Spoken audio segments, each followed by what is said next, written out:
the fall of the Aztec Empire, lesson for the Yoruba nation. The lingua franca of this empire was Nahuatl. Nahuatl.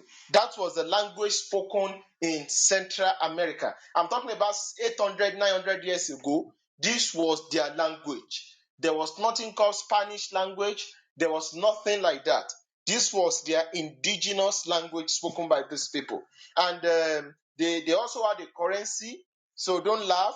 The currency then, the currency that they had was cocoa beans. You know, cocoa, the cocoa Theobroma cacao, the current cocoa beans is from Central America and South America, which was brought into the African continent. So the cocoa beans was used as means of currency. So that was means of their own currency. So you can see how developed they are in their own right. So, and secondly, these people had one of the highest deposits of gold, but they believe that gold should be used for spiritual, offering to the gods and for decoration. So you see them all over them. It was gold. You know, they decorate their places with gold. They didn't see it as a means of a financial means of that kind of financial importance like the other part of the old world. So at that particular period of time, so their imperial god was the sun god, which was called the Usi Lopi Chitli, and yes, so this was the Aztec Empire. The Aztec Empire had their own system of writing. Now, if you know what it takes for a group of people that some people have called barbarians, savages, to develop their system of writing without any form of external influence. This was what they did within 400, 500 years. They developed it. And in fact, at the peak of the power of the Aztec Empire, where the Aztec identity and Aztec Empire came to being, was around the 14th century. So this was when the Aztec Empire as a military state and as a military nation state, military empire came to being around that period of time. And so what do they do? What have they done? So many people in their daily life, I'm going to tell you their spirituality. Unfortunately, they believed in human sacrifice. Almost every human society and human civilization at a point in time practiced human sacrifice around the world. They also believed in they were very mysterious people. They believe in all sorts of myths and legends, and they had this prophecy that there is a time that a particular god is going to come across the ocean from the east. So I'm going to come back later and juxtapose that particular belief with the Spanish invasion of the Americas, most especially the Aztec Empire. So I'm laying the background work so that we can understand who the Aztecs people were. So they were not just a group of people living in monkeys, living like monkeys, living in valleys, living in caves. They built empires. They built pyramids. They had libraries. They had, in fact, according to history, the Aztec Empire were the few people in the whole world who used a form of election in selecting their emperor. Now, for you to be an emperor in the Aztec Empire, normally when a king dies, the king is going to, let's say he has like 10 children. The people are going to vote, do an open election to vote which of the prince is qualified to be in the position of power. Don't forget that the Yoruba people also had something like this too, where the kings, people voted to determine which king is qualified to be in the position of power. You know, that was what the Yorubas used to do. You know, so until we became Nigerianized, we became colonized, where some people we just depends on your political connections. The Afobajers don't need to consult the oracle. They don't need to do any kind of meeting. Look at your how qualified you are. So it depends on who you know. That's how bastardized our our monarchy system has become. So that was what the Aztecs people used to do in selection of their emperor. So they would do an election amongst the prince. And what are the characteristics of a typical Aztec emperor? One, he has to be a warrior. He has to be a warrior, somebody that is warlike, somebody that is, and he must never surrender in battle. An Aztec emperor must never surrender in battle. Any Aztec emperor that surrender in battle, his people are going to kill him, they are going to drive him off, and he is seen as a traitor. So that's one thing. He must be skilled in battle, he must be diplomatic, he must be a sound administrator. So those are the characteristics. Majorly that warrior-like attitude is what they believe should be the number one characteristics of their emperor. So they practice a form of democracy. So they are not just people who do not understand the way the world works. They actually have a fantastic idea of the way the world works. It was one of the most prosperous empires the world has ever seen. They developed a fantastic system of agriculture called aquaponics. I told you that the capital city was built around a lake called Lake Texcoco. So because they were built around that swampy area, they developed a system of agriculture where people can come, can live within that area. They can practice agriculture and rear fish at the same time. They were great merchants, great military strategists. They were great astrologers. They built superb architectures. They built irrigation. They built canals. Their city was well paved like any city in Berlin, in Rome, as at that period of time.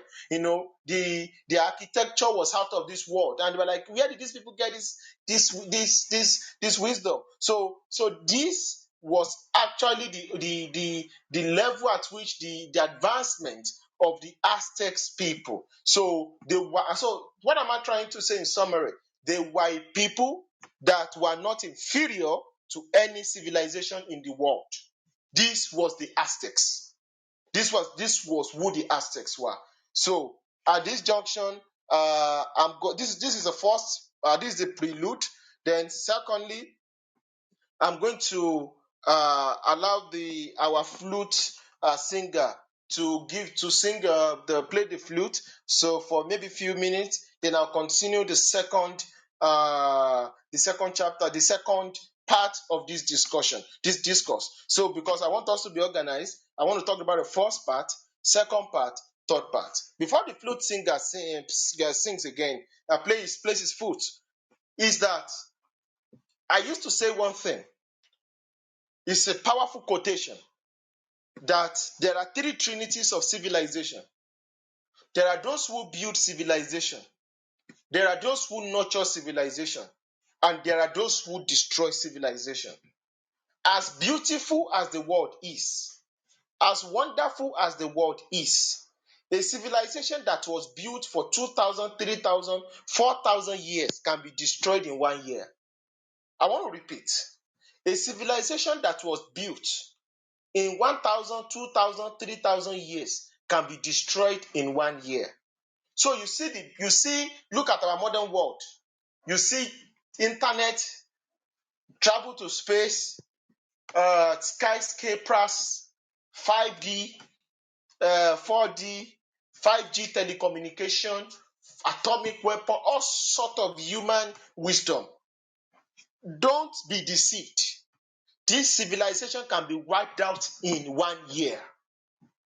What the West, what the Asians, the Chinese, Japanese, what they've been able to do, building a civilization in 1,000, 2,000 years, it can be wiped out in 1 year if they do not take care.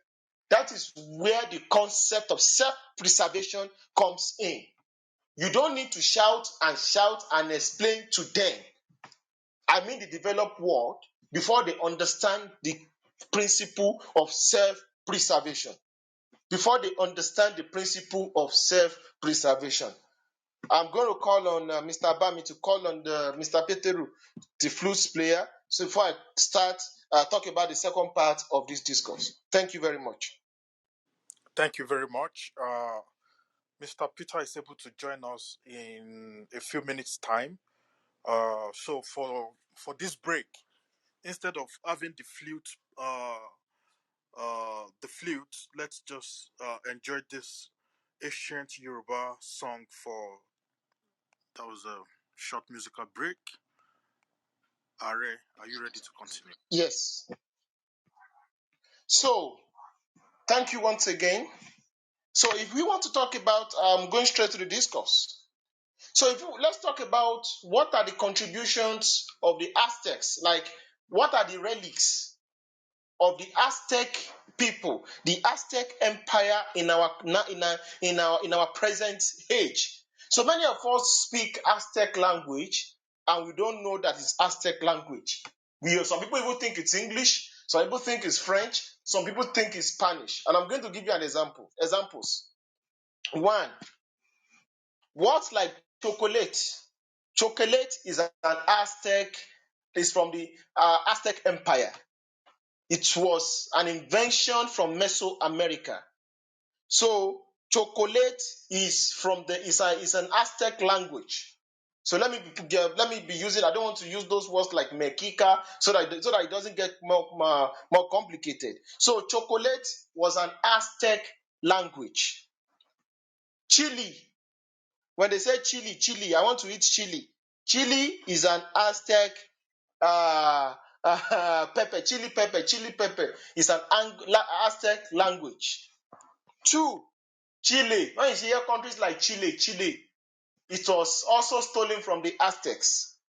When you hear animals like coyote, avocado, fruits like avocados, guadacomos, these are Aztecs language, So at least you know that one way or the other, consciously or unconsciously, you are using the languages, the civilization, the vocabulary of the Aztecs people who were wiped out. So you should know that these people were not just a group of people. They were people who actually existed. Now, do you know that before any European power or external power got into the Aztec Empire, they were using the 365 days calendar month. They were using the 365 days calendar month. They developed these things by themselves without any external influence. So you should know that these people could rival any civilization in the world. They could rival the Chinese civilization. They could rival the Egyptian civilization. They could rival the Mesopotamian civilization. They could rival any advanced civilization. In fact, at the peak of the Aztec Empire, in their market, it was called the Tlacocan market. In Tenochtitlan, they had close to 50 to 100,000 people coming each day to come to the market, who come to the market to buy and sell in the Aztec Empire. So these were people who actually built civilizations that their forefathers could be proud of. Now, what happened to them?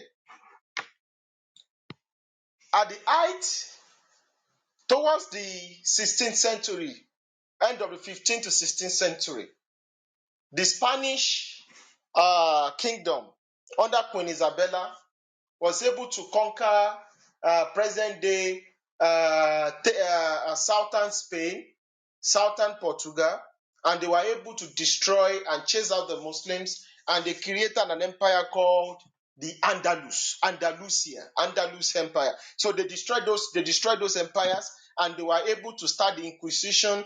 They started Catholicism, and they used war and Inquisition to convert the Iberian Peninsula into Christianity. So they took it to another level. So what do? They said they needed more lands. because this was the period where the European powers started thinking. Let me tell you something. When you talk about West, the European power, the rise of the West was not more than 500, 600 years ago. I mean the current West. It's always been up and down. There was a time we had the Egyptian, the different empires rising and falling. So after the fall of the Roman Empire, they lost their power, their monopoly of violence across the world, and the successful powers that took over from the Europeans from the West, from the Roman Empire, were individual nation states within Europe. So the Spanish Empire was one of them. So what did they do? They started sponsoring, looking for trade routes, how to capture trade routes. That was when the Portuguese were coming to West Africa. The Spanish people were also looking for a easier and faster route in which they can travel from Spain without needing to passing through the Cape of through Cape Town in South Africa to go to India, because at that time everybody needed to go to India to trade with India in order to buy pepper, to buy spice, to buy silk, to buy tea, and all the rest. So they needed a faster route. So this was what led to the first trip of Christopher Columbus. So now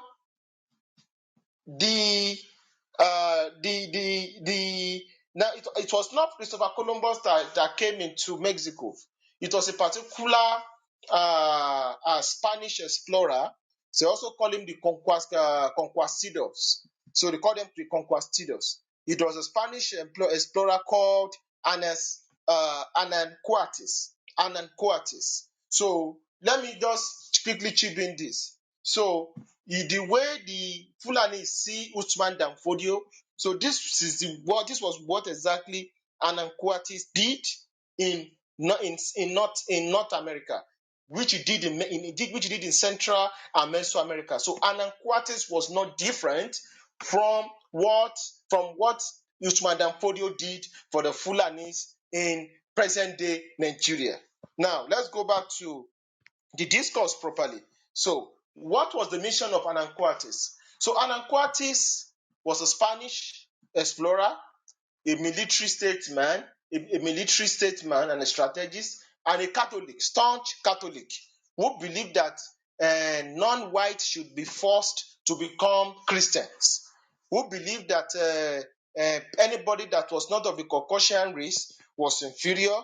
It's either they turn to Christianity or they are wiped out. So this was the mindset of Hernan Cortés. So why was it? What was the mandate given to him from the British crown, the Spanish crown?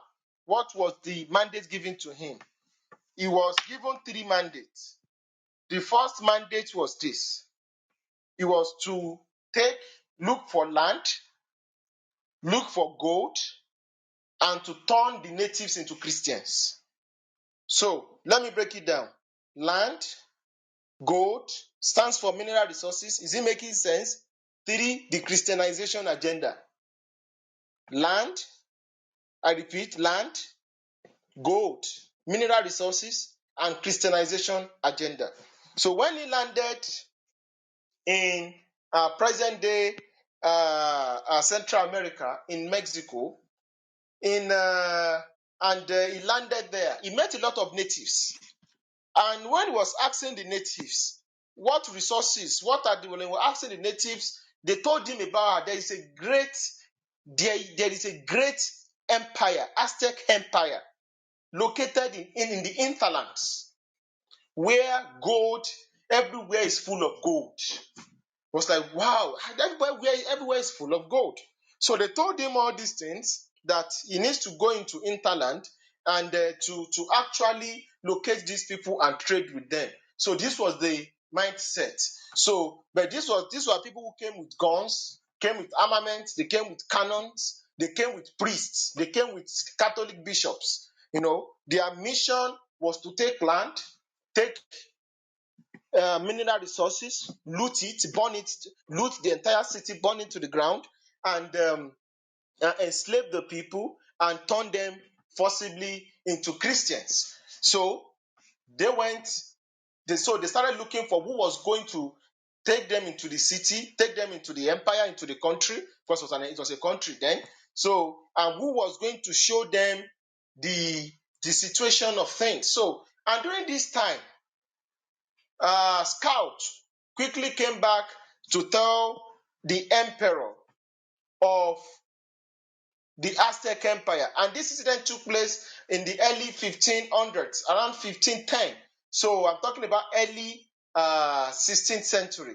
So they quickly told Emperor Metecozuma, that was the emperor then, that look, they said there are some people who had a different skin tone, who dressed in a different way, who spoke another language, who worship a different God, that they founded that they are coming from the east along the coasts, who are coming into your empire. Let us organize military and defend and fortify ourselves. Do you know the response of the emperor of the emperor of the Aztec Empire?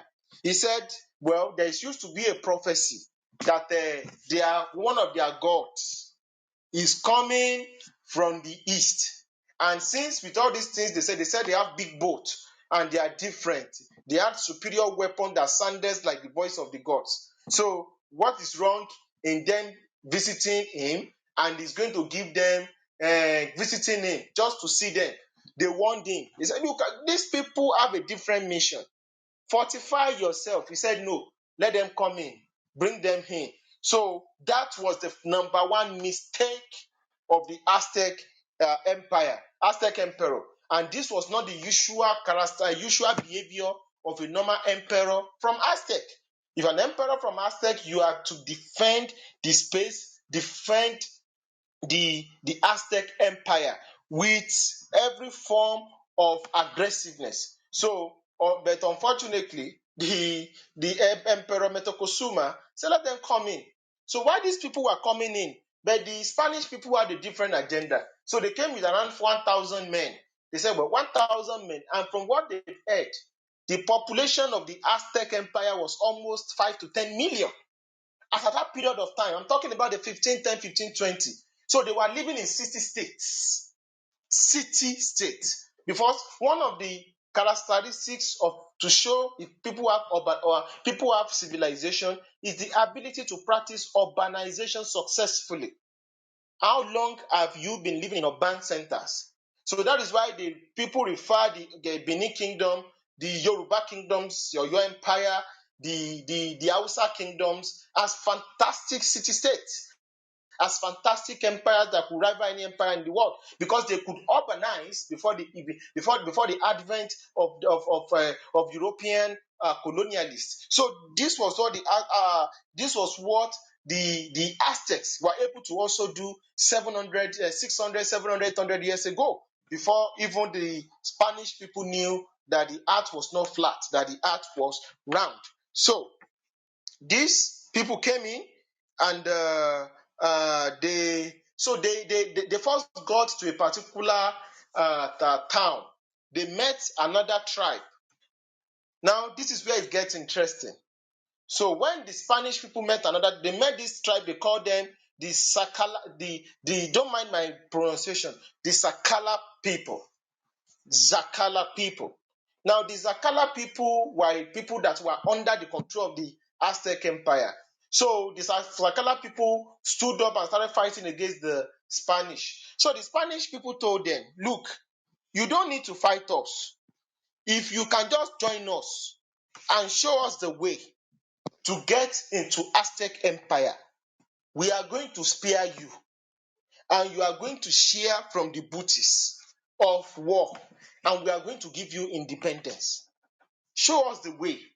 Teach us the weakness and the strength of the Aztecs people. Be the infiltrator. You speak the language. You know them very well. You know the way things are done.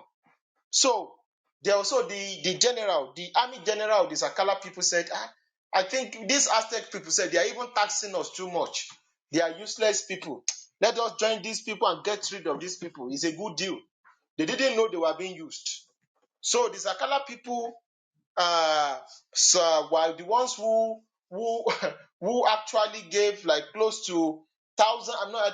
There was no specific name. Thousands of native Mesoamericans who are from the Sakala ethnic group joined the Spanish invaders. Joined the Spanish invaders to march towards Aztec. So they were the ones who taught the Aztecs, they were the ones who taught the Spanish people the language. They told them the weakness, what they could do, the weakness of the Aztec Empire. They told them what to do, how to invade the place, the security architecture. In fact, they were just the people who sold out the Aztec people. So this particular story, this particular event can be correlated with the roles that we can say the Hausa people are playing in the destruction of indigenous people also in Nigeria. They say there's Hausa Fulani, and because of this attachment, you see many Hausa people, because of they are benefiting from the Fulani hegemony by eating crumbs. They are benefiting because of religious attachment. They join with the Fulanis to be destroying the indigenous people in the Middle Belt and the South. So, because when the Fulani boast that they will kill, they will maim, they are not, when they say one north, they are counting on the indigenous minorities in the north to join them to destroy the south. That is why the current renaissance, which includes the Middle Belt people speaking up and saying we are not part of this alliance that has become an hegemony against the rest of Nigeria, and you see them not being happy. So this was the role the Sakala people played. In fact, the Sakala natives were responsible for the destruction of Aztec Empire. They were the internal collaborators, they were the saboteurs. You know, we've said it. For every people to be destroyed, the internal collaborators are always involved. For anybody to be destroyed, for any civilization to be destroyed, there is always internal collaborators. There is always internal collaborators. So these internal collaborators are the ones, wọ́n pè wọ́n ní agbódegbàfólè in Yoruba language. Agbódegbàfólè. They are the ones that will tell you, do this, do that, do this, do that. Don't forget the day Sunday Igboho's house was attacked. There were Yoruba people saying, catch those cats. Cat is his power. Kill those cats. Kill those cats. That is the work of internal collaborators. So this was what the Spanish people did. So they said, look, they cannot conquer these great people. They were spiritual people, highly organized, powerful people. So they needed some natives who were not happy with the Aztecs in order to do the dirty jobs. So let's move on. So they came in and they were able to, so they moved and they found a particular town. A particular town was called they were called the Clolans, the Cholans. The Cholans, on the other hand, were more, they were those ones had the means of self-preservation. The Cholans were asking questions. What do you want to go and do in Aztecs with all this super firepower? And they started asking the Sakala people, why are you joining them in their thousands? You are marching towards Aztec to destroy it. But the Spanish people say, no problem. We are just here. We are just from the east, from the new world. We are coming to inspect, just to pay homage to the Emperor Metocosuma, because Emperor Metocosuma was seen as a god king.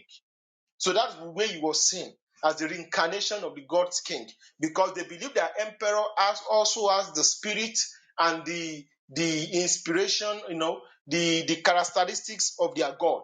That's why even Yoruba the Benin people see their Oba as a god king. Yoruba people will say Oba, the second in command to the gods. Everybody almost the same spirituality when it comes to the spirituality when it comes to how the emperors and the leaders are seen. So back to the discourse. The Cholulans, those ones were practicing self-preservation and they were asking too much question. So the Sakala people tell them, these people will quickly go and tell our intentions in the main city, to the Aztecs. So why don't we quickly wipe these people out? So they now offer them, let us talk. They asked them to come to the city center, and the Cholulans were wiped out. Totally wiped out. So this was not different from what what we see in the Middle Belt. The Middle Belt are saying we are not going to join in the destruction of the indigenous people of southern Nigeria. We are not going to bow down to the caliphate. We are not going to be collaborators in the destruction of southern Nigeria. I'm trying to juxtapose. See, that this has always been what has happened in history. So what happened to them? They were wiped out. So it was a massacre, and immediately this was done, they went straight into the Aztec Empire. So when they went straight into the Aztec Empire, unfortunately, after all the warning to the emperor of the Aztec Empire, the emperor of the Aztec Empire said, let them come in. Let them come in. Let them come in. I would like to talk to them. It's like the prophecy has been fulfilled. Those people from the east, by the time he saw them, he started saying, what is happening? These people came with a different intentions into my empire. So when they came he brought them, showed them the palaces. He showed them the splendor. He took them to the shrine, and the Spanish invaders and the bishops, the Catholics, the Catholic priests. This is not to. I'm not here to insult any religion. I'm just telling you what happened in history. So please be objective. I'm not here to insult any religion. So when they came in there, they saw the splendor, the might, and the beauty of the Aztec Empire. In fact, the level of organization that the Aztec people had, they saw that it was even far superior than what they had in Spain. So, Anan Coates had one thing. Now, let me now tell you something. I forgot to say this. Before any Spanish conqueror goes to conquer any space, he needs to get a letter from the Queen of Spain. So Anan Coates did not even wait to get a letter because he knew this was a chance. He had thousands, close to 10,000 natives in his army. So he was playing around, getting smaller tribes to join him to destroy Aztec Empire. Just the way the Caliphate has always been doing, just the way the British colonialists did. When they tell you the British Royal Army, only 10 to 20% of that army is made up of the English people. 80% of it are from the indigenous people. The army that conquered the Ijebu kingdom was 70 to 80% of it was made up of indigenous people. Hausa soldiers from Ghana, from conquered indigenous people. That was what the British used to do too. The soldiers that went to attack the Benin kingdoms, many of them were made up of indigenous people. So this still affirms what I tell you about internal collaborators. Internal collaborators. I will continue to shout. The internal collaborators are the biggest weapon of anybody that wants to exterminate you. They will always be. You cannot convince them. You cannot speak to their sense. What you have to do is to do everything necessary so that they don't destroy you. So, back to the discourse. So when he came, so he showed them all the palaces, showed them all the aquaponics, showed them all the canals, showed them all the city. Now, the nobles that warned Emperor Mezokotuma that don't allow these people to come into our country. They don't mean well. The Spanish people killed all of them. And Emperor Mezokotuma was still so nice. Let them come in. after killing many of the priests. Because these people knew what these people, they were not, they saw that something was wrong. So when they came in, Emperor Betokosuma brought out gold, the fine gold in commercial quantities. It was too much. Gave it, was just giving them, just because it was too much in Aztec. That was how rich they were. Gave them so much gold. Like, how are these people? How can these people be this rich? How are they able to refine this amount of gold? So he gave them gold and asked the Aztecs, the Spanish conqueror, this particular man, Ananquatis, who I liken to Usman Dan Fodio, take this gold and be on your way. Thank you. God bless you. You can leave.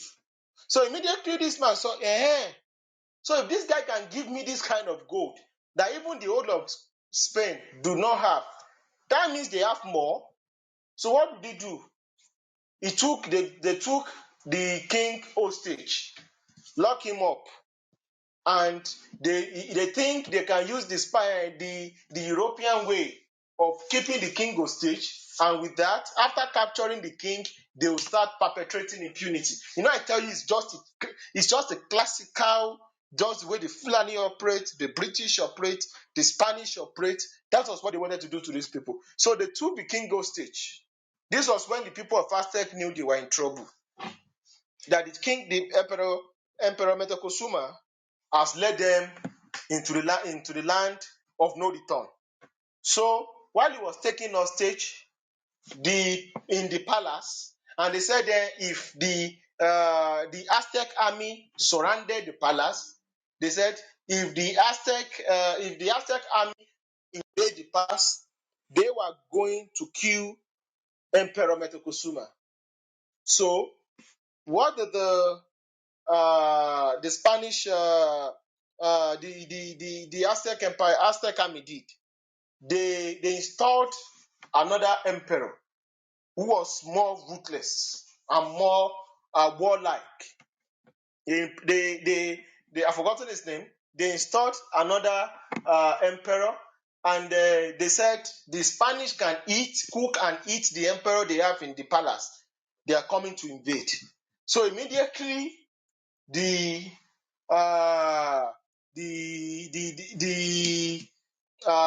Spanish saw that their plan could not work.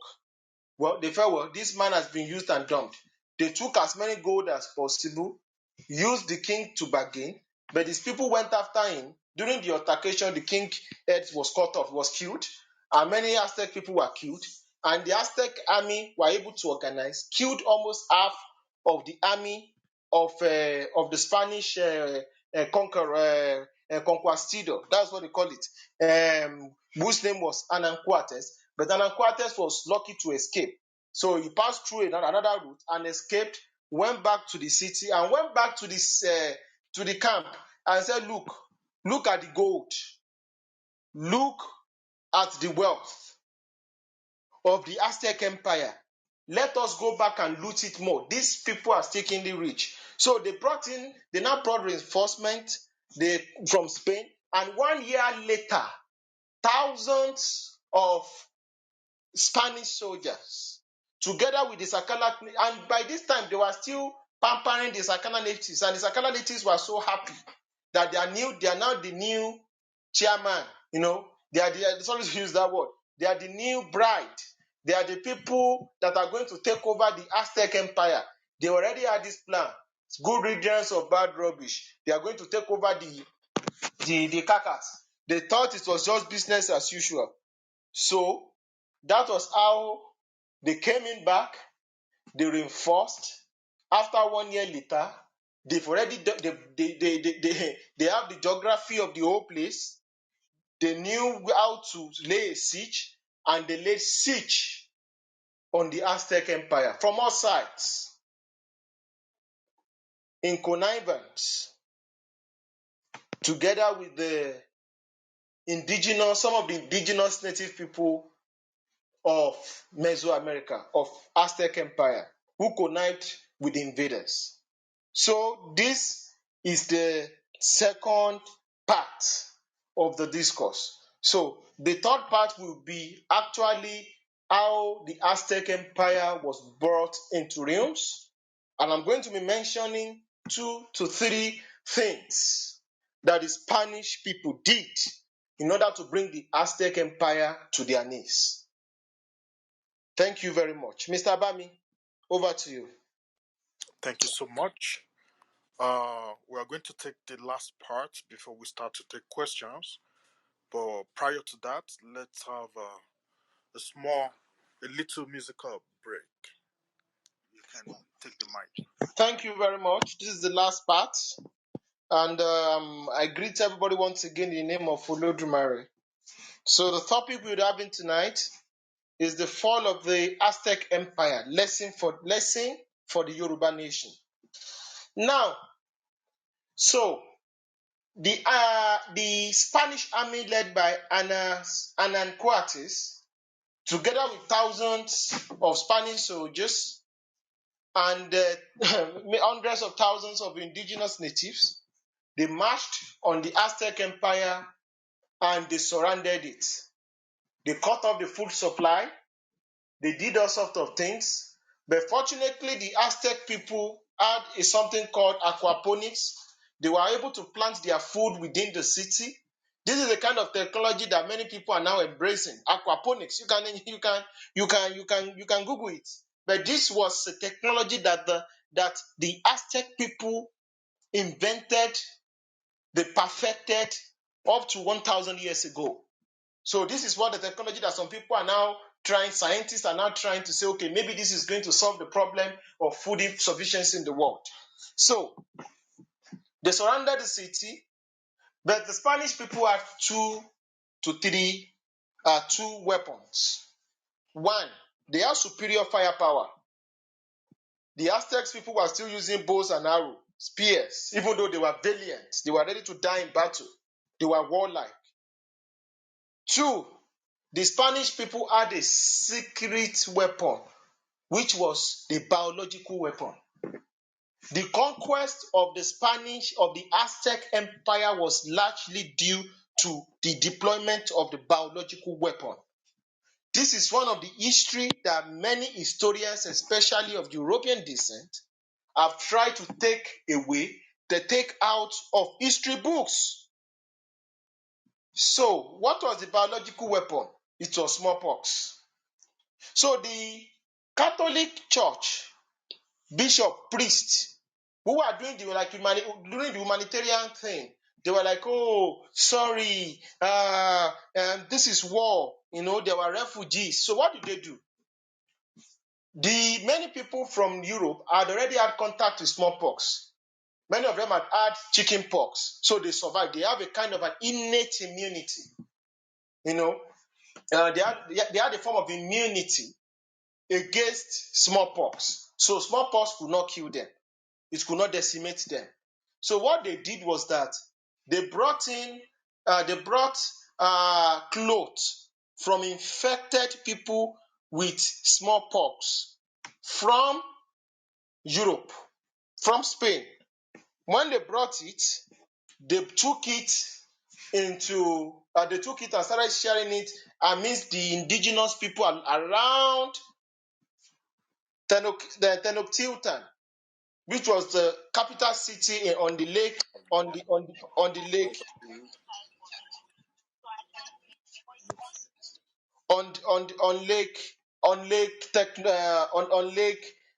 Texcoco. So by the time these people they got this particular the garment, dress, the disease started spreading like wildfires. So the Aztec doctors, their medicine men, their doctors, they've not seen that kind of disease before. So what did they do? They started using their own local medicine to treat it. They didn't know it was a myth. They had to isolate. So the Spanish army waited 3 to 6 months outside the gate of Aztec, waiting for the for the carnage that they knew what they did.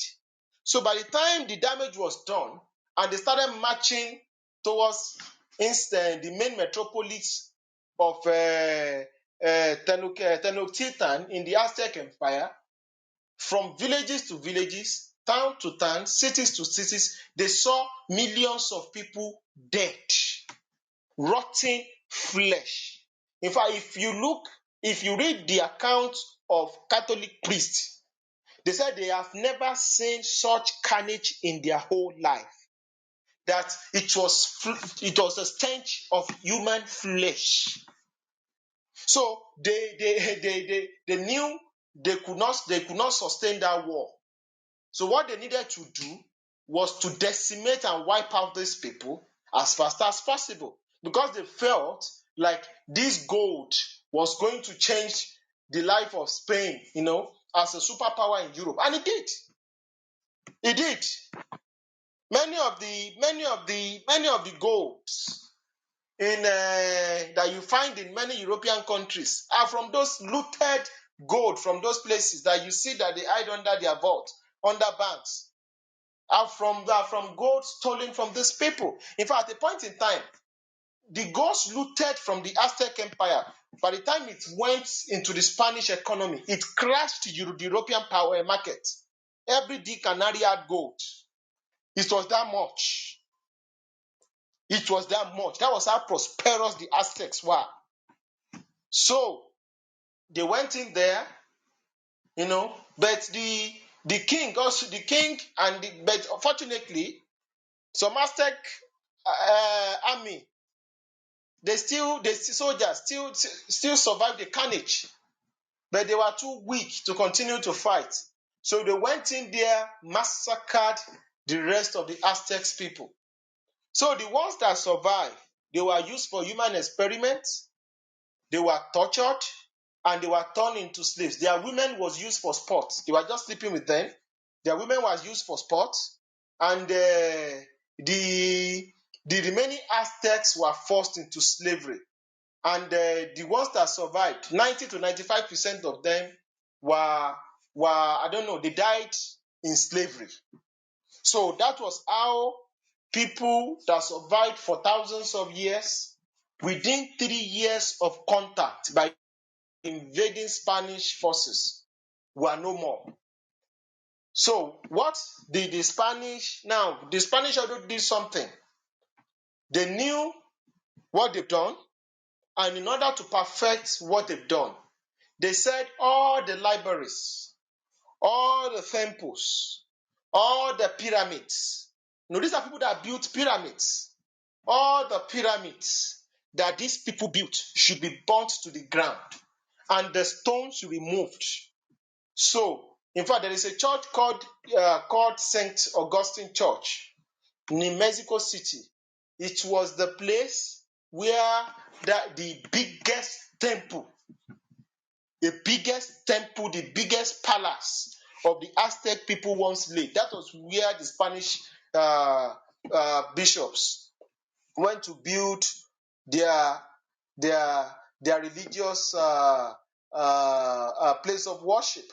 And they now even said, for those of you that survived, the Aztec people that survived, they had one way, or else they will be butchered, or else they converted to Christianity.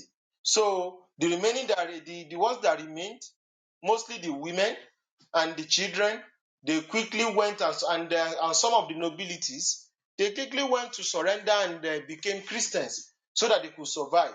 And the Zacala people, natives, who connect with the Spanish to destroy the Spanish empires, were also feasted upon, and they also became slaves. They were massacred. They were also subjugated and subdued. And before they realized, it was too late, that they've been used and dumped. And immediately this was done, the whole of Mexico, current New Mexico, and the whole of that region was now called New Spain. And the entire land was now incorporated into the Spanish Empire, and they declared it part of Spain. And they said the deed is done. And they did three things. The three things they came to achieve. They came to take the land. They came to take the mineral resources, and they came to Christianize the whole place. So this was what happened to the Aztec people. All their libraries was burnt. Their way of their civilization, everything was taken apart. They were no more. Language destroyed. Spirituality destroyed. Their monarchy system destroyed. Their civilization into extinction. Driven into extinction. And some of their artifacts, their sculptures, their artistic works, some of them were smuggled back, because what the Catholic bishops said was that these works are works of the devil. So that is why you see it in when they write Pocahontas and hunters, this kind of names they give them, so as to give them bad names. If you read the history, you go to just Google and you try to read the history of the Aztecs, they are going to tell you that these people practice human sacrifice in order to give them bad names, so as to justify the Holocaust, the pogrom, the extermination of them. So as to justify the extermination of the Aztec people. So that was why you see them giving them bad names. And the whole of Mexico, current Mexico City, the capital of Mexico, was the capital of the Aztec Empire. And do you know the irony? Many people in Mexico, the history of the Aztec Empire is not taught in schools. They don't teach them in schools. They don't teach them. It's not in their educational curriculum. So that these people will never even have a way of standing and say, what did we do? We wiped out a people before we can occupy this space. And there's a reason why they call many people from that axis Latinos. And there's a reason why there is more violence in Central America compared to the rest of America. Because of the culture of pogrom that took place around that axis. So in those places, many of them, the women were, I don't want to use the women, they started marrying up the women. That's why you see people from that axis, they call them Latinos. So they still have the blood of Native Americans. That is why they hate them till date. That's why they don't see them as equal to white, to the Caucasians. So this was how the Aztec Empire went from being a powerful city-state, a civilization center, a citadel of education, astrology, mathematics, medicine, spirituality, architecture, technology, went from those glorious, wonderful achievements when Europe was still suffering from backwardness, went into oblivion. And the resources from those places was used to take care of Spain and the whole of Europe. And many people were taken, many Spanish people were brought into Mexico to take over the land, which the indigenous Aztec people once occupied. This is the lesson for the Yoruba nation. God forbid, if the Yoruba nation is wiped out, the world will move on.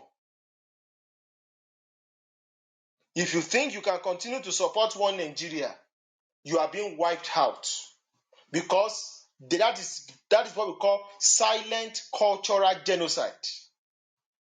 Destruction of a people silently. That is what is going on. Look at what is happening to the Middle Belt people, to the South people. They are being wiped off the surface of the earth. Your identity is being stripped away from you.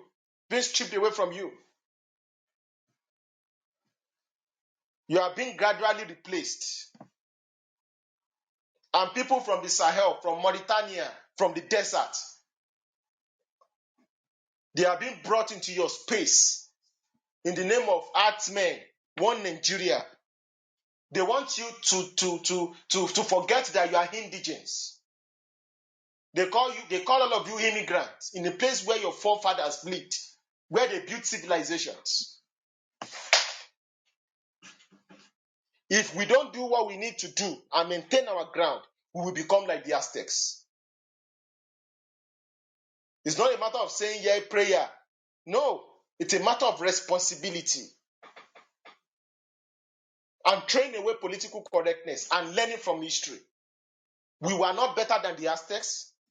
In fact, they built more masterpieces than us. But where are they? They are no more. It's a lesson for all of us. That is why you think the West are very, very aggressive. The Chinese are very aggressive. The Japanese are very aggressive in preserving their civilization. They are not fools. They don't joke with history. Black man, when are you going to learn? Look at the whole world. You are at the bottom of the food chain. Economically, you've been conquered. Politically, you are nowhere. Your current leaders will drive you into extinction. That is certain. Are you the mic, Mr. Bami? That's the Thank you end of so this much. discussion. Thank you so much. That was a powerful one.